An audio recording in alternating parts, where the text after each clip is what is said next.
Hi, I'm Ben Orford and we're in the craft lab today and we want to show you a really nice little Greenwood project, and that's making a spatula. So what we've got here is we've got some really nice cherry that we've split down, we've cleft it down its length, removing any pith, and we're left with something that's about 1/4 inch thick, and it wants to be at least 2 inches wide because we need quite a wide section for the actual blade of the spatula.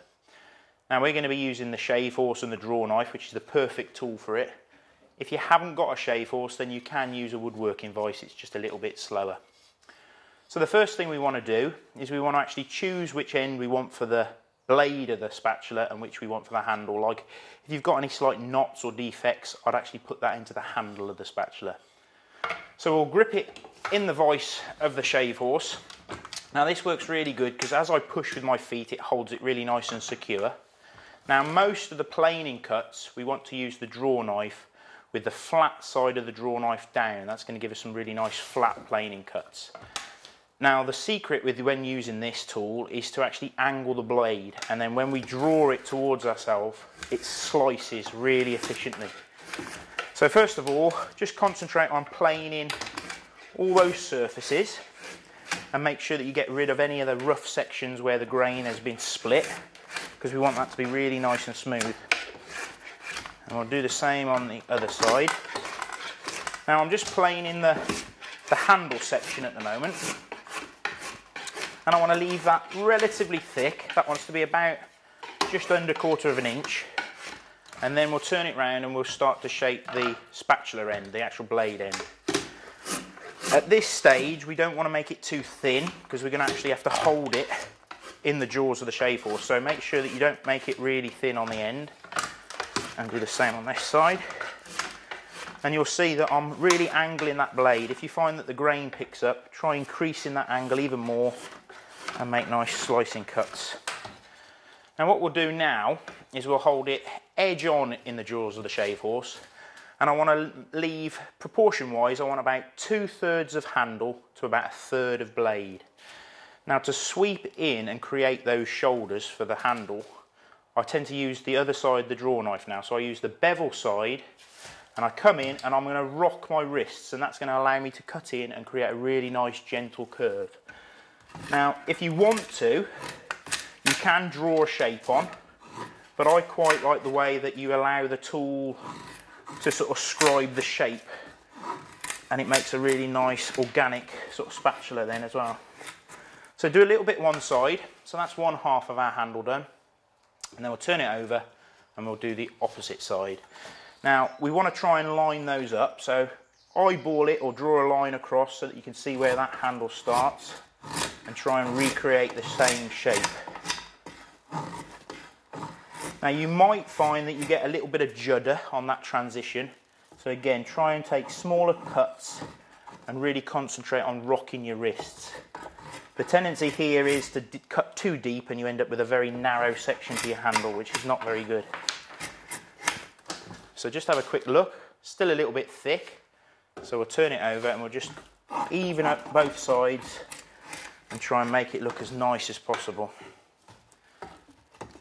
It's up to you what shape you make it, you know, it's a great organic little project, so there is no set rules.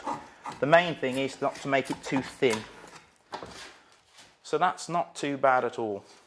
So once you're happy with the handle, we can then turn it round, and we actually want to then thin this section of the spatula down. We want to make sure that it starts off quite thick and then tapers down to about sort of 1 millimetre, something like that. It wants to be thin enough so that it's very functional in the kitchen. So again, angling that draw knife.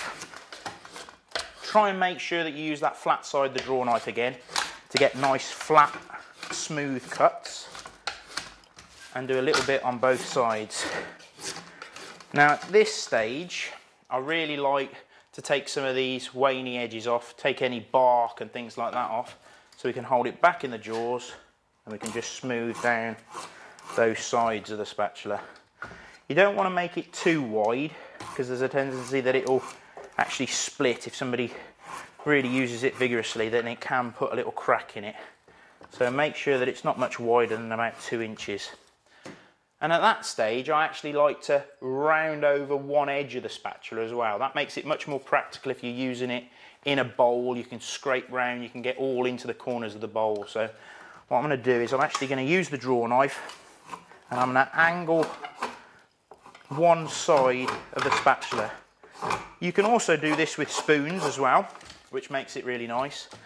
The only trouble with a spoon is obviously because you're going to hollow one side of it, then obviously you've handed it, you've made it either right-handed or left-handed. The great thing with a spatula is, of course, because it's not hollowed, you can just turn it over. So one spatula will suit both hands. So we'll just round that over a little bit more. Just be careful when you're working on that end grain that you don't split it. Now at that stage, you can use the shave horse and the draw knife just for smoothing off those sharp corners. You can even use it for putting a little bit of shape on the end of the handle of the spatula, taking off any nasty corners, any sharp edges that's going to stick into you. But quite frankly, I really like just sitting leisurely with a normal bushcraft knife or a woodcraft knife, and we can just take off those edges. So we'll just do a little bit of that just to show you how to do it. So sit comfortably on your shave horse, and then with your carving knife you can just very carefully smooth off any of those sharp corners. Now you have got to think a little bit about grain direction, so the rules apply that we always work from the big surface down, so we're always working downhill with the grain direction. So we'll turn it around and we'll just take off that edge as well. But this is the bit where you can lose yourself. You can spend anything from 5 minutes to half an hour just making it beautiful, putting any engraving on, putting initials on if you're going to give it to somebody as a birthday present. But you get the idea. All I'd say at that stage is that it's still quite wet. So just let it dry. Don't dry it quickly. Don't put it next to a heat source, but just let it dry nice and naturally. And in a few days' time, it'll be nice and dry, and you can just apply a nice coating of vegetable oil, bit of grapeseed oil, something like that. They make great little projects and they make great gifts. But if you've got any questions, please feel free to drop us an email, and hope you like making some spatulas.